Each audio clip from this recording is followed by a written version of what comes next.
Kamusta mga baliw? Bakit ang intro talaga?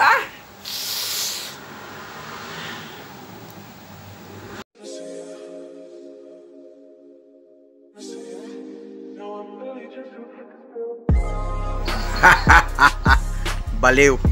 At eto na nga, ang gusto kong sabihin, congratulations sa atin dahil tayo ay 700 subscriber na mga baliw. At hindi lang yan. Ngayon ay aking kaarawan lang naman, no? So, pinabutan na tayo ng kaarawan sa mga panahong to at ang nangyayari pa rin sa atin, hindi pa rin ganun kaganda. And ayoko naman maging sobrang drama dahil sa gagawin natin, no? At birthday ko rin naman. And alam kong mahirap na yung pinagdadaanan natin. And ayoko nang pahirapin pa. So, ang gusto na...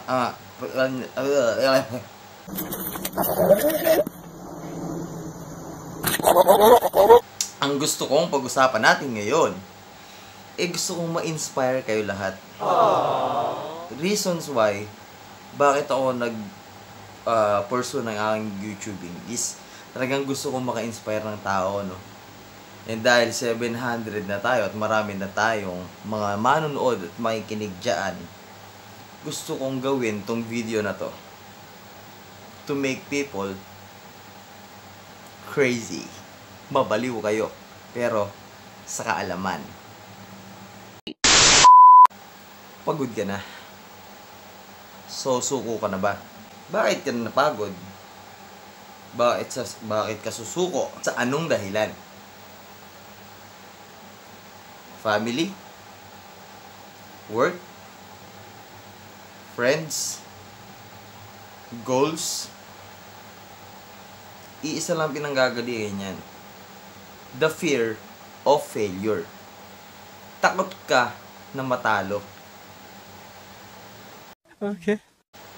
Ano nga ba ang pwede nating gawin? Ang pwede nating gawin para ang takot natin sa pagkatalo or pagka-fail natin, pagka-fail natin.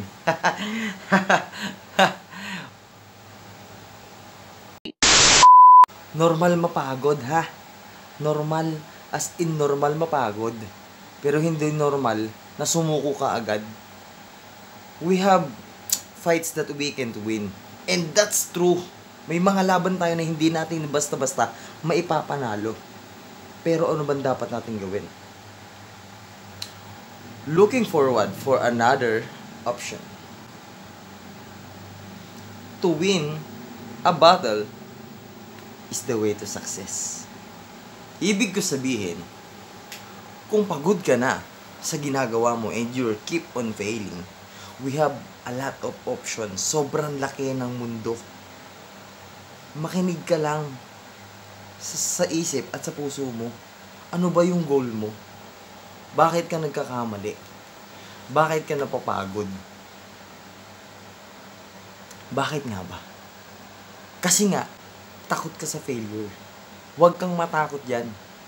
Dyan ka natututo. Kahit ilang beses kang matalo, kung matibay ang loob mo. Ito lang sasabihin ko sa'yo. Okay. Learn from your mistakes. Ika nga nila, di ba? Matuto ka sa nakaraan mo. Kung ano yung mga pagkakamali mo nung nakaraan. Baliktad yung camera eh. So, nung nakaraan. So, keep in mind, lahat ng mali ng nakaraan, hindi mo na maitatama. Nakaraan na siya eh. Pero yung present mo, you need to fix your mind and your heart para handa ka ulit tumaban. If you fail and fall down, don't lose hope. Laban lang. Nagigets mo ko. Tayo ka ulit. Hindi pwedeng nadapa ka na. Gumapang ka pa. Tayo. Laban. Hindi porket nagkamali ka, hindi mo na maitatama. Sa susunod na magkakamali ka ulit, alam mo na kung anong gagawin para hindi ka na magkamali. nalito na naman ako. Stop it. Get some help. Take everything as a challenge. I-challenge mo yung sarili mo. Lahat ng challenge na yan, pag nagawa mo ng tama, panalo ka na. Ganito ang gawin mo. Once na madapa ka, stand up, chin up, cheer up, look forward, start stepping one by one. Sabi nga nila, your journey starts on a single step. Not backward, but forward. Kailangan mong matuto tumayo sa sarili mong paa. Kailangan mong matutong makinig sa sarili mong isip at sa sarili mong puso. Okay lang makinig sa iba. Alam mo kung bakit? May mga sinasabi sila na pwede mong i-analyze kung susundin mo or hindi. Which is true. Kasi minsan, may mga taong nagpapayo pero hindi para sa'yo. But it's not wrong. Kasi buhay nila yon. And pwede nila sabihin kung anong gusto nila sabihin. But it's still in you. You need to listen to yourself pa rin. Maging matatag ka. I want to inspire you. Kaya kung nandiyan ka pa rin at hindi mo pa rin ni-skip to, makinig ka lang. Marami ka pang matututunan. At the next part is one option. Paano mo matutulungan yung sarili mo? At paano ka rin makakatulong sa iba? Madali kasing sabihin yung mga sinasabi ko eh. As in, sobrang dali. Pero, paano mo siya i-re-enact? Paano mo gagawin sa totoong buhay? Hindi naman pwedeng nakinig ka lang sa akin tapos wala ka napulot na aral. Ayoko din naman ng ganun. And hindi rin ako magsasalita at magpa-prank ng mga kung sino-sino. Tapos, magiging pangit yung effect sa ibang tao. Okay lang mag-prank. Basta, lap trip talaga tsaka wholesome, di ba? Promote ko na lang din kasi woo! Dahil sa 700 na yan na subscriber, isa po dyan ang ating tropang Sementos ng Timbayaman, no? So, sinashoutout ko siya. At saka si X-Flapjack, aka Julius Cadusale. Pagbaliktarin nyo na lang, kung name yun noon eh. Pero yun ang ano. At ang Team Crook, yan ang mga sumusuporta sa akin. Nagbibigay sa akin ng inspirasyon para lumaban pa rin. Para hindi ko i-give up tong channel ko. At saka yung mga nanonood dyan. Sobrang sarap sa feeling. Lalo na yung mga nagchat-chat sa akin na humihingi ng payo. At nagpapa-shoutout din sa akin, no? Pero gagawa natin sila ng shoutout mamaya sa pinakahuling part nito. Pero sa ngayon, kayo muna yung gusto kong asikasuhin. Dahil nga, birthday ko, ito yung regalo ko sa inyo. Ito lang ang masasabi ko na tingin ko kahit wala kang ilabas na pera, wala kang ilabas na material na bagay, makakatulong ko pa rin sa kanila. Smile ka lang. Smile ka lang! Kahit para kang baliw na kung sino-sino ngingitian mo. Alam mo ba kung bakit? Ako nga ngitian ako ng ibang tao habang bumibili ako. Mapapangiti ka din, di ba? Bakit? Kasi nararamdaman mo masaya sila and they're sharing their joy to you. What if? Ha? What if? Dalawang kamay na. What if? Ikaw yung ngumiti sa iba. Kahit kulang pa yung ngipin mo. Ako nga sungki eh. Diba? Okay. Mapapangiti din lalo sila. Diba? Yung mga Juliet, Romeo dyan. Ayos na ayos nga sila eh. Kasi yung ngiti nila, nagbibigay ng good vibes. At i-explain ko sa'yo ngayon kung ano yung reason kung bakit gusto kong ngumiti ka ngayon. Ngitian mo din lahat ng taong makakasalubong mo. Eto yan. Simple smile can make other people cheer up. Kumbaga napapasaya mo sila. Tulad ng sabi ko kanina. Cheering up other people makes them think positive. Yan ang sinasabi ko. Positive thinking, ha? Hindi positive sa sa carbonara, ha? Ibig sabihin, maging positive ka. Kung naging positive ka sa pagngiti sa'yo ng iba, ngumiti ka rin sa mga iba pa. So, you're spreading positivity na. Ibig sabihin, nakakapagpasaya ka na sa simpleng ngiti mo. And anong mangyayari kapag na-share mo yung positivity na yun? So, when positive people go around negative people, they become positive too. So, you're spreading around in a simple way of just smiling. You're spreading sa buong mundo. Kasi, sa buong mundo na. Nasa social media tayo eh. Paano kung gumawa ka ng social media videos mo at lagi ka nakangiti doon? At nakakatawa yung mga ginagawa mo, you're spreading good vibes na agad. Panalo ka na agad doon. Ibig sabihin,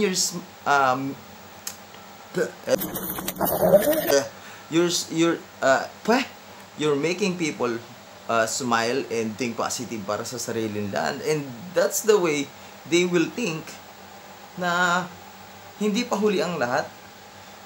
Kaya ko pang humiti eh. Kung hindi ko na kayang humiti, then that's the end. Pero, it will never end. Alam mo bakit? Nakangiti pa rin ako eh. So, dapat nakangiti ka rin dyan ngayon. Meaning, kung napapangiti kita, at napapangiti mo ang iba, and we're spreading, and the both of us is spreading positivity, and positive thinking, and good vibes sa ibang tao, they'll keep fighting. Lalaban at lalaban sila. We're giving them chance to live. Yan ang gusto kong sabihin sa'yo. Kaya ginawa ko tong video na to at sinakto ko sa birthday ko to give hope, pag-asa. Yan ang gusto ko. Yan ang gusto kong ibigay sa ibang tao. Hindi man sa pagiging YouTuber. Kung nag-aaral ka at andito ka sa nangyayari ngayon, sa sobrang hirap talaga. Meaning, masakit sa atin eh, na lalo na sa mga talagang sobrang mahal na mahal yung pag-aaral nila. Napakasakit para sa isang estudyante ang hindi mapasukan ng klase niya nang dahil lang sa carbonara. Pero masarap yun. Meaning to say, ano daw? Meaning to say, basta ang ibig ko lang sabihin, itatagalogin ko na, ang ibig ko lang sabihin is, if you're spreading positivity right now, thumbs up sa'yo. Kasi nakakapagpasaya ka ng tao. Nakakapagbigay ka ng pag-asa sa ibang tao. Actually, ang pag-asa kasi, hindi natin kayang ibigay ng palaging material na bagay. Palaging pera. Oo, ngayon, sa panahon ngayon, hindi mo na masasabi yung money can't buy anything. Umiikot na ang mundo sa pera. Pero, what more pa kung lagi kang nakangiti and everybody sharing their blessing, di ba? Everybody sharing their learnings. Everybody sharing their love para sa isa't isa. What more pa? Di ba? Ano pang kaya mong ibigay? Yung sarili mo. Ito, parang ganito. Hindi na para sa, hindi na para paligoy-ligoyin pa natin, di ba? Hindi ko na kasi talaga pwedeng banggitin kung ano siya. Pero alam nyo na yung nangyayari ngayon. And I want you guys to think strongly. Praise the God Himself. Mahalin nyo ang Panginoon.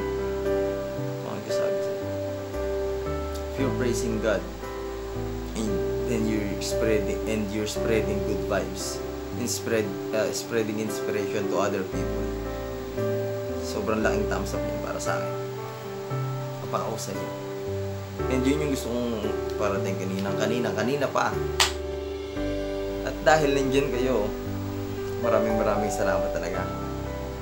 700 plus na nga actually. Pero hindi ko akalain. Sa family ko, sa mga parents ko yan, friends, co-workers, Team Kruk, Team Payaman. Hindi ko in-expect yun sa Team Payaman talaga na si Mentos and si Juniboy and si Josh Drake kasi nakakwentuhan. Hindi ko naman nakakwentuhan talaga. Si Josh Drake nakakwentuhan kasi si Juniboy kumakain kasi siya nung nag-usap kami. So yun, hindi ako part ng Team Payaman ha. I-quote ko yun, I'm not a part of Team Payaman.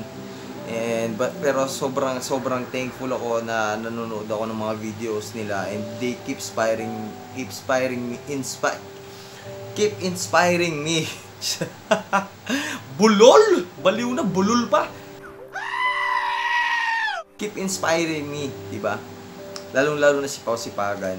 Yan. Pero ang pinaka, ano ko talaga sa grupo nila si Eman. No, kasi, ano ko inspire akong gumawa ng short films and videos na, yan, ganito. Sit in kay Pao at saka kay Roger Rocker. Yan, si Pao Sipagan, si Roger Rocker. And si Eman Nimedes talaga. So, yun, nasama ko sila sa video na to kasi para sa akin kasi sobrang laking inspirasyon nila. And gusto kong i-shout out lahat ng nanonood dyan. Alam ko hindi kayo ganun kadami. Pero alam kong nakasuporta na rin kayo kay Eman. Keep praying pa rin para kay Eman Nimedes. He's one of the best Filipino filmmaker sa YouTube industry. And sobrang galing talaga. At sobrang inspiring ng mga videos niya. Yung mga sinasabi niya, like Pao Sipagan and Kong TV. Sila talaga yung grabe mag-inspire ng tao. And thumbs up talaga sa kanila. Sobrang as in. Mentos, i-dislike mo na tong video na to. Team Baliw! Thank you talaga. Thank you, and happy birthday to me. Ito na yung best gift nyo para sa akin. Wala man akong may bibigay para sa inyo, kundi learnings. Pero sana. Pero di pa tayo tapos May huli ako sasabihin sa inyo. Ito yun. No matter how cruel this world is, good vibes lang tayo. Keep spreading love, guys. Keep spreading inspiration. Tapos, gusto ko talaga mag-thank you.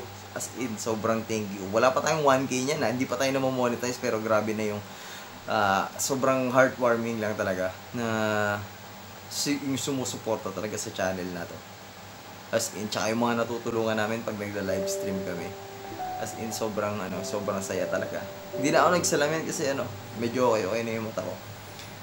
Sobrang saya talaga na binabaliw nyo talaga ako sa mismong channel ko ako na yung nababaliw ngayon so grabe sobrang thankful, sobrang sarap sa feeling, sobrang hindi ko ina-expect na magdedire-diretso ako ng ganito. And kung nadapa ka man ngayon, kung nasasaktan ka man ngayon, tayo ka lang, game face on ulit, laban ulit, mabaliw ka na, basta huwag ka susuko. Mabaliw ka pero sa tamang paraan. Yung pagkabaliw mo sa goals mo, thumbs up tayo dyan. So yun, hindi ko na papahabain to. Happy birthday talaga sa akin. And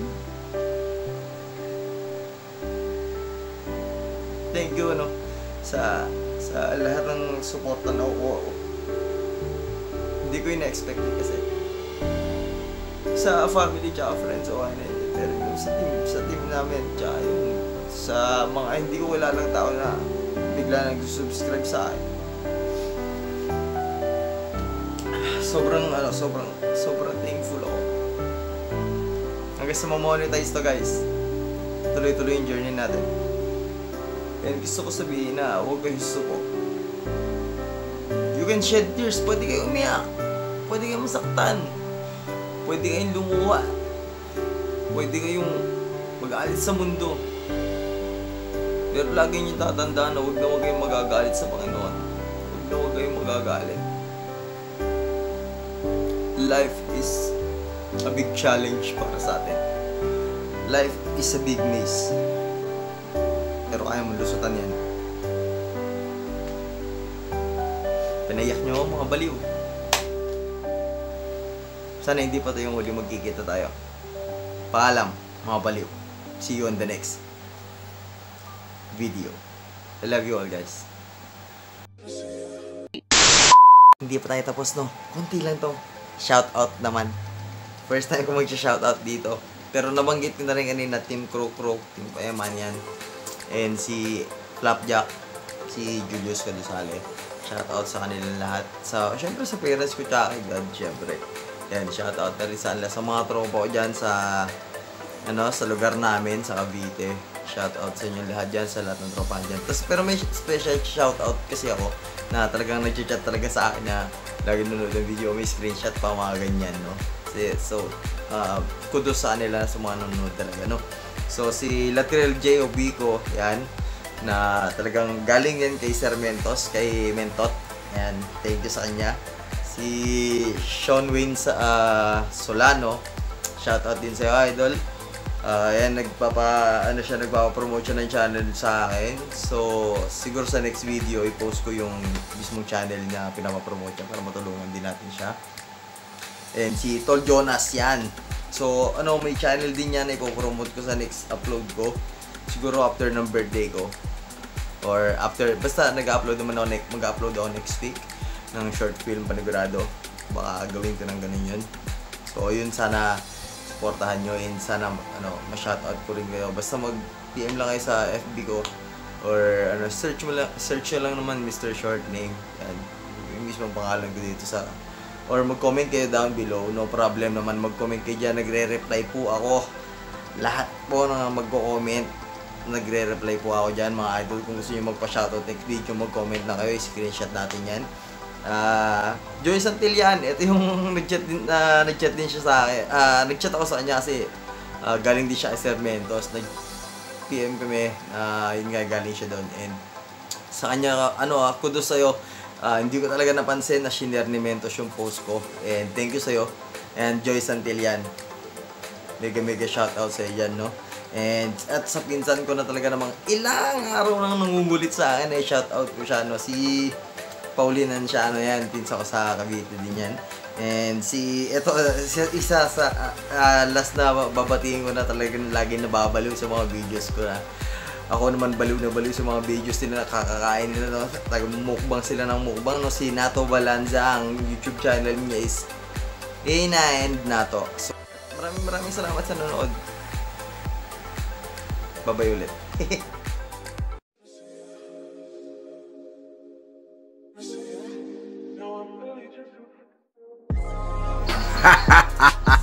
Baliw.